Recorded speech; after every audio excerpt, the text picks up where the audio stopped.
Joan Alexandra Molinsky, known professionally as Joan Rivers, was an American comedian, actress, producer, writer, and television host.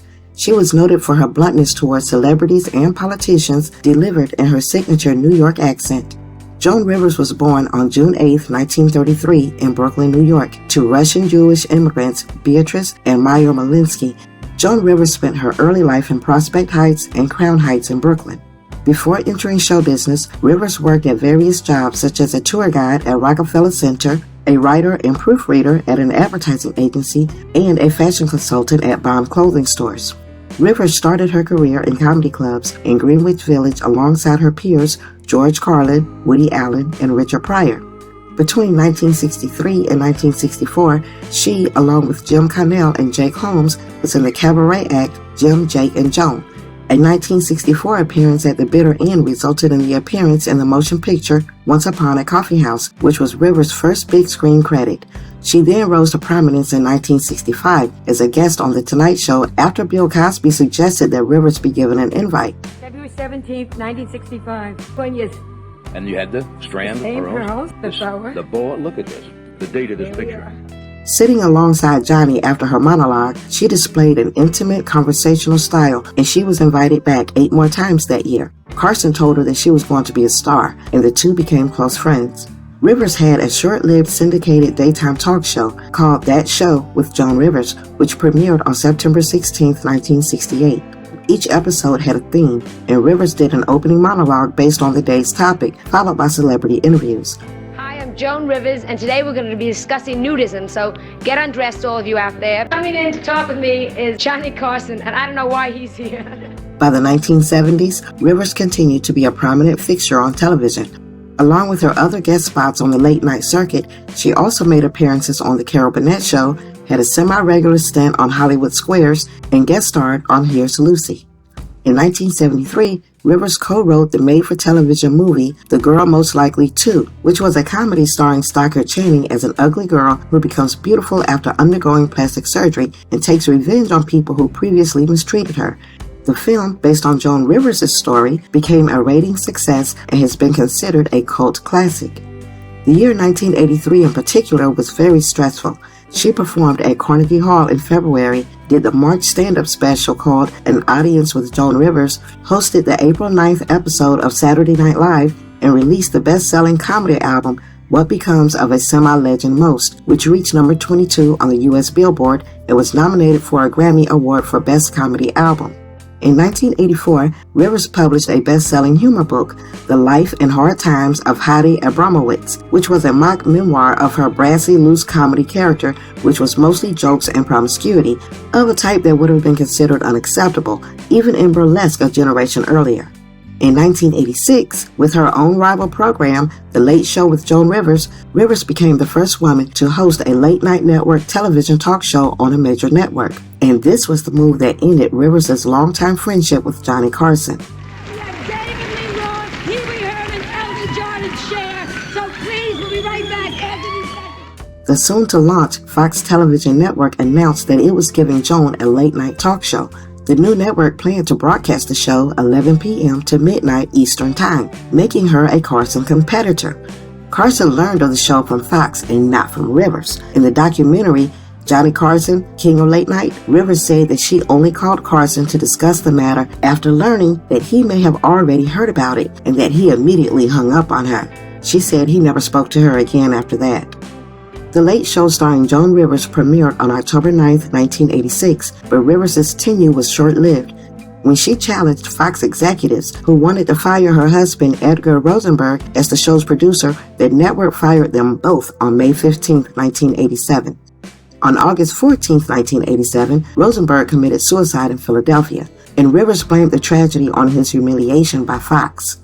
In her book called Bouncing Back, Rivers described how she developed bulimia nervosa after Rosenberg's 1987 suicide and the subsequent death of her psychiatrist, with whom she had developed a close friendship, of an AIDS-related illness. Shortly after Rosenberg's suicide, the magazine GQ published what was purported to be an interview with Rivers, written by Bert Hacker. The piece quoted Rivers saying terrible things about her dead spouse. In all actuality, the name Bert Hacker was supposedly a pseudonym sometimes used by comedian Bill Stein, who had never met Rivers and simply made up the entire account. Shame on him. Rivers sued Stein for libel and won an undisclosed amount of money, which was distributed to charities. After the Fox controversy, Joan Rivers' career went into hiatus before Joan Rivers hosted The Joan Rivers Show from 1989 to 1993. Terrible, so I just hit him. What did it do for his career? Well, I doubled his ratings. See, I wish you would hit me. Went for that. The show won a Daytime Emmy for Outstanding Talk Show Host. In 1990, Rivers started to design jewelry, clothing, and beauty products for the shopping channel QVC. On this professional endeavor, according to Wikipedia, Rivers was quoted saying, "In those days, only dead celebrities went on QVC. My career was over. I had bills to pay." I don't know about the accuracy of that quote. I mean, the Joan Rivers Show was on for a year prior to that business endeavor and ran for 3 more years after. So, I don't know. I'm just reporting what I can find on the internet. But anyway, the sales of Joan Rivers products exceeded $1 billion by 2014, making her one of QVC's top sellers. In 1994, Joan Rivers and her daughter Melissa both portrayed themselves in the made-for-television drama Tears and Laughter, the Joan and Melissa Rivers story, which chronicled the aftermath of Rosenberg's suicide. It aired on NBC on May 15th, and the next year she wrote her book, Jewelry by Joan Rivers. The Chicago Sun-Times found Rivers to be compelling, while the New York Times wrote, "She is exuberant, fearless, and inexhaustible. If you admire performers for taking risks, then you can't help but applaud her efforts." You know what it's like to have no bazooms? Do you know what it's my wedding night? I came out of the bathroom. He said, "Let me help you with the buttons." I said, "I am naked." Joan Rivers was prominent in the world of politics and royalty. In 2004, she was part of the formal receiving party when Ronald Reagan was placed in state at the United States Capitol. On December 3, 2007, she performed at the 79th Royal Variety Show at the Liverpool Empire Theatre in England, with Queen Elizabeth II and Prince Philip present. And in 2008, Rivers was invited to take part in a comedy event celebrating Prince Charles' 60th birthday titled We Are Most Amused. She was the only American alongside Robin Williams invited to take part in that event. In 2009, Rivers competed alongside her daughter Melissa on the second season of The Celebrity Apprentice, ultimately winning the season. You are a piece of and you're a stupid blonde. Also in 2009, Rivers was a special pink carpet presenter for the broadcast of the Sydney Gay and Lesbian Mardi Gras Parade, was roasted in a Comedy Central special, and her reality show, How'd You Get So Rich, premiered on TV Land. A documentary film with Joan, titled Joan Rivers, A Piece of Work, premiered at the Sundance Film Festival on January 25, 2010. 40 years in the business, and this is where you end up. The film follows Rivers for 14 months and made an effort to expose the struggles, sacrifices, and joy of living life as a groundbreaking female performer. Maybe another commercial. Okay. Joan will turn nothing down. I will do anything. I will wear a diaper. The film was acclaimed by critics for providing an honest, behind-the-scenes look at Joan Rivers' career and at show business in general. Love sex because you can do other things. You can iron, you can read a book, get your emails on your BlackBerry. Joan Rivers released her 11th book, I Hate Everyone, Starting With Me, on June 5, 2012. It received generally positive reviews and made the New York Times bestseller list for several weeks. The New York Times remarked that there were more punchlines per paragraph than any book they've read in years. But not everyone loved her book. In fact, Costco refused to sell it. Costco what? What do you mean they banned the book? And on August 7, 2012, Rivers showed up in Burbank, California to protest the big box store. I can't believe it. They won't sell my book in the birthplace of the 5-gallon tub of mayonnaise? She handcuffed herself to a shopping cart and shouted through a megaphone. The police were called to the scene and she left without incident. What's your name? Cynthia. Cynthia, you're gonna be famous.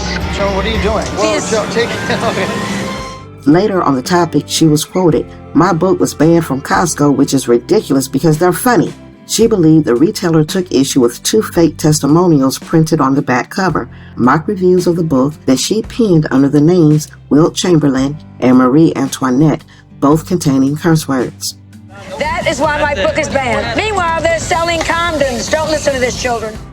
Joan Rivers released her 12th book, Diary of a Mad Diva, on July 1st, 2014, which also made the New York Times bestseller list. And in 2015, Rivers posthumously received a Grammy Award for Best Spoken Word Album for her book, Diary of a Mad Diva.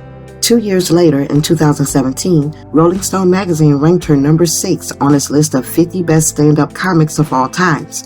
And in October the same year, she was inducted into the Television Academy Hall of Fame. Joan Rivers became closely associated with her catchphrase, "Can we talk?" while breaking through long-standing taboos in humor, which paved the way for other women, including Roseanne Barr, Ellen DeGeneres, and Rosie O'Donnell. During her 55-year career as a comedian, her tough-talking style of satirical humor was both praised and criticized as truthful, yet too personal, too gossipy, and very often abrasive. You don't need big boobs to be feminine. Look at Liberace.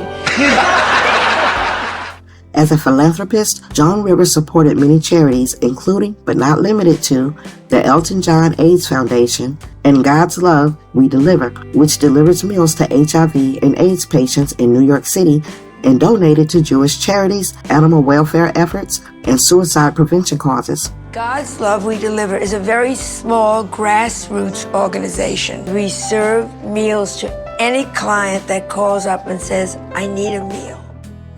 Rivers was open about her multiple cosmetic surgeries and had been a patient of plastic surgeon Stephen Hoffman since 1983. She's had her nose thinned, eyes lifted, and other procedures detailed in her book, Men Are Stupid and They Like Big Boobs, A Woman's Guide to Beauty Through Plastic Surgery. Joan once said that she had so much plastic surgery when she died, they would donate her body to Tupperware. On August 28, 2014, Joan Rivers had serious complications and stopped breathing while undergoing what was scheduled to be a minor throat procedure at an outpatient clinic in Yorkville, Manhattan. Resuscitated an hour later, Rivers was transferred to Mount Sinai Hospital in East Harlem and later put on life support. She died on September 4th at Mount Sinai, never having awakened from a medically induced coma. The New York City Medical Examiner's Office said that she died from brain damage caused by lack of oxygen. After nearly 2 months of investigations, federal officials said on November 10th that the clinic made a number of mistakes both before and during the procedure. Among those were the clinic's failure to respond to Joan Rivers' deteriorating vital signs, including a severe drop in her blood pressure, possibly administering an incorrect anesthetic dosage, performing a surgical procedure without her consent, and other medical clinical irregularities. On September 7th, after the cremation of Joan Rivers' body at Garden State Crematory in North Bergen, New Jersey, a private memorial service took place in Manhattan. The service was attended by an estimated 1,500 people. Broadway star Audra McDonald sang Smile, and bagpipers played New York, New York at Joan Rivers' funeral Sunday.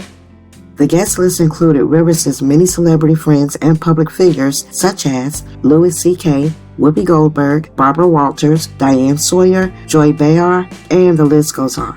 Talk show host Howard Stern, who delivered the eulogy, described Joan Rivers as brassy in public and classy in private, a troublemaker, trailblazer, pioneer for comics everywhere, who fought the stereotypes that women can't be funny.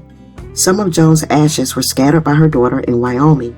On January 26, 2015, Melissa Rivers filed a malpractice suit against the clinic and the doctors who performed surgery on her mother. The suit was settled for an undisclosed amount in May 2016, with the doctors accepting responsibility for Joan Rivers' death. And that's good. They should accept responsibility. Joan Rivers, June 8, 1933 to September 4, 2014. Rest in peace, Miss Rivers.